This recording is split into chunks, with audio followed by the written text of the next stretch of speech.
কে মহব্বত করে আবু জাহেল পর্যন্ত নবীকে আল আমিন বলে ডাকে। এইভাবে আল্লাহর নবী বড় হচ্ছেন। নবীর বয়স হয়ে গেল 40 বছর। বলেন কত বছর? 40 বছর বয়স হওয়ার পরে আল্লাহ পাক রব্বুল আলামিন ডাক দিয়ে বলেন, মুহাম্মাদুর রাসূলুল্লাহ।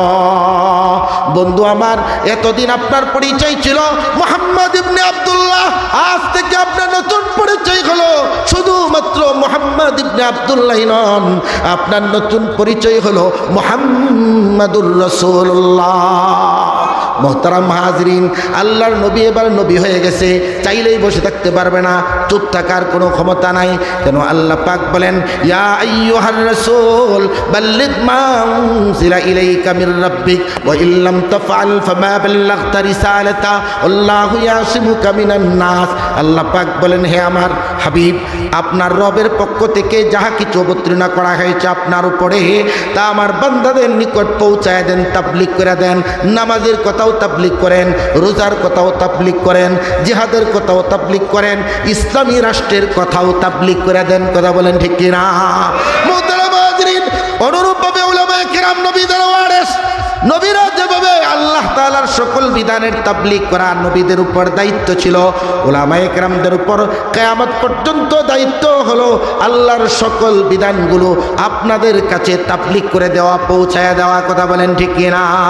কিন্তু বড় দুর্ভাগ্যের বিষয় হলো, আমাদের মিম্বরগুলোতে ইমাম সাহেব যতটা স্বাধীনভাবে নামাজের কথা বলতে পারে, ইমাম সাহেব যতটা স্বাধীনভাবে রোজার কথা বলতে পারে, ইমাম সাহেব যতটা স্বাধীনভাবে হজ্জে বাইতুল্লাহ যাকাতের কথা বলতে পারে, ততটা স্বাধীনভাবে জিহাদ ফি সাবিলিল্লাহর কথা বলতে পারে না। কথা বলুন ঠিক কিনা? ইসলামী রাজনীতির কথা বলতে পারে না। তাহলে মসজিদ কমিটির সভাপতি যিনি, সেক্রেটারি যিনি, ক্যাশিয়ার যিনি, লম্বা দাড়িওয়ালা, লম্বা জুব্বাওয়ালা, ইমাম সাহেবরে বলে, হুজুর জিহাদের ওয়াজ করবেন না, এটা জঙ্গি জঙ্গি গন্ধ আসে। কথা বলেন ঠিক কিনা? মুহতারাম হাজরিন, আল্লাহর নবীর জামানার মুনাফিক যারা ছিল, তাদের মধ্যে সভাপতির মধ্যে কোনো পার্থক্য নাই। সেই জামানার মুনাফিকদের নামাজ নিয়ে প্রশ্ন ছিল না, রোজা নিয়ে আপত্তি ছিল না, হজ্জে বাইতুল্লাহর ব্যাপারেও আপত্তি ছিল না।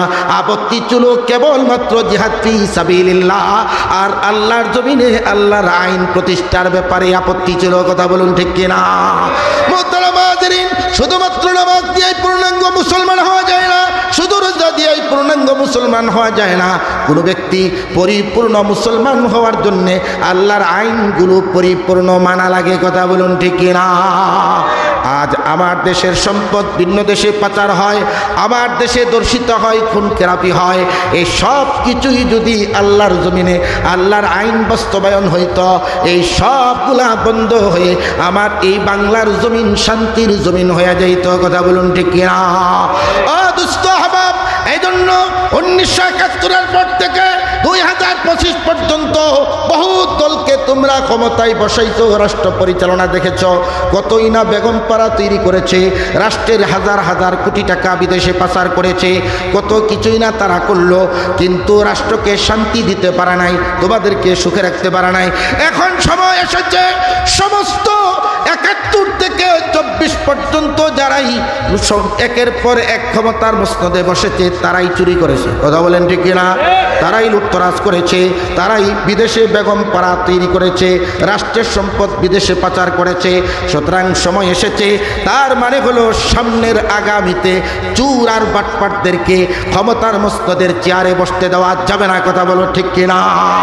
ও মুসলমান, যদি শান্তিতে ঘুমাতে চাও, আল্লাহর জমিনে আল্লাহর আইনকে বাস্তবায়ন করতে চাও, শান্তির সমাজ যদি কায়েম করতে চাও, তাহলে আল্লাহর জমিনে আল্লাহর আইন প্রতিষ্ঠার প্রয়োজন।